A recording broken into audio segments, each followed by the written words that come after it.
maanta waxaa magaalada Hargeysa shir jiraad ku qabtay gudoomiyaasha labada xisbi UCD iyo wadani iyagoo isla markaana ka hadlay arrimaha doorashooyinka iyo guddiga doorashooyinka waxay kale fariin u diray madaxweynaha Jamhuuriyadda Soomaaliland Muuse Biixi Cabdi ilaahay mahad subhanahu wa ta'ala ilaahay kaliya mahad waxaan oo marka hore taxsiinaya Sheekh Khalifa oo ah amiirkii sheekhi Imaaraadka oo geeriyooday ilaahay waxaan ka baryay subhanahu wa ta'ala inuu jannada firdawsta ka waraabiyo samri iimaan ummadda islaamka oo dhan ka siiyo waxa weeye dawladaha carabta inuu wanaagsaneed baa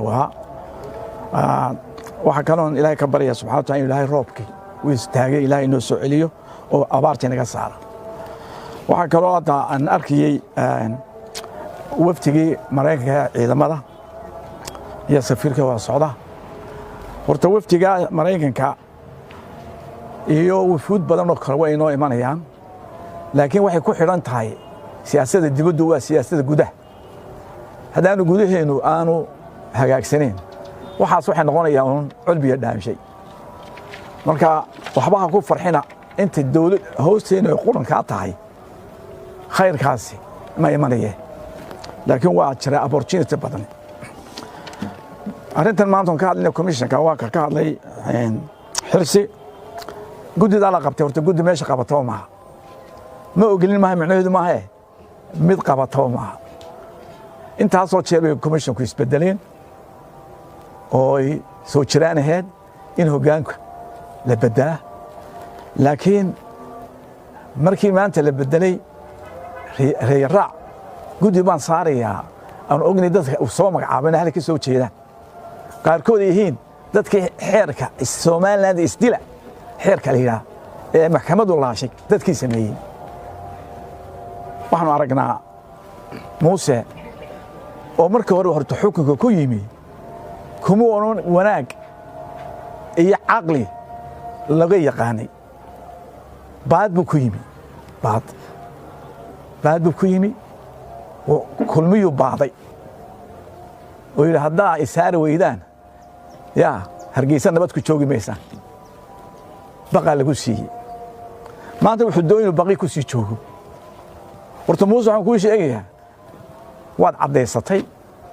inaad xumaanta la joogteen qaaxo iyo SNMta adiga Maxamed Kaahi ee qaybiska iyo isku dirka SNMta iyo maanta dalkii keentay laakiin kaas maanta ka socon mayso dadku maanta qaxoonti ma aho barkadahiinii lama hamarti ninka gurigiisii buu joogaa hadday ku meel martay Cabdiraxmaan Axmed Cali oo ogeyd 9 bilood iyo 17 bari dalka nasiibkiisu ku xoreeyay haddaad 2 sano u diiday oo xabad kala dhacday oo ku meel gashay tan ku meel galmaysan anaga Cabdiraxmaan labada xisbi baabiisid oo tilawaan ida baabinayana waan joogaya ku suurtagali mayso ina koran waxaan leeyahay ururada sheegaysi Hargeysa iyo dhulkan joogna ka dhici maysee war waa cadaysateen oo ka soo baxaysa Muuse nabcaasha beelaha reer Soomaaliya beel kamid xabaalahooda qaarimanin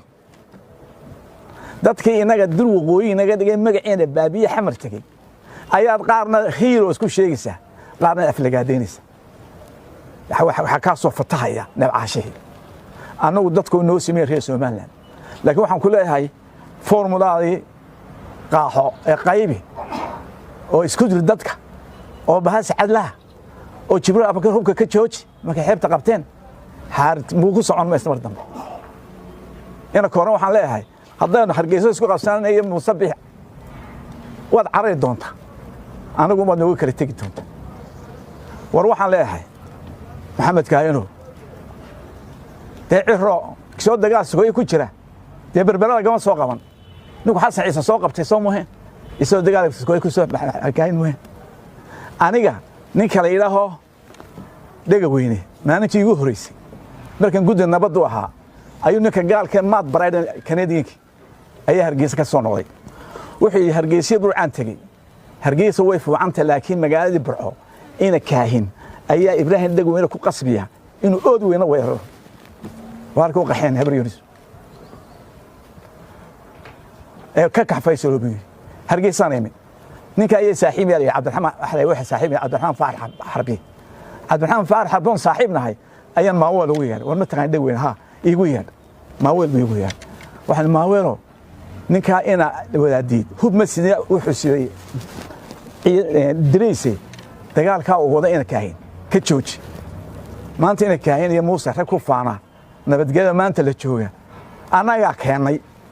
وكلها أنا وحدي لي كرا هذا ما أنت هذا اللي وحدي لي كرتين ما أنت أنا أكلها أنا وحدي لي كرا أوري جمال لي كرتين أنا أكون شيء موسى هرجي سنة وحدة ودوينك بابا أنا كنت داولا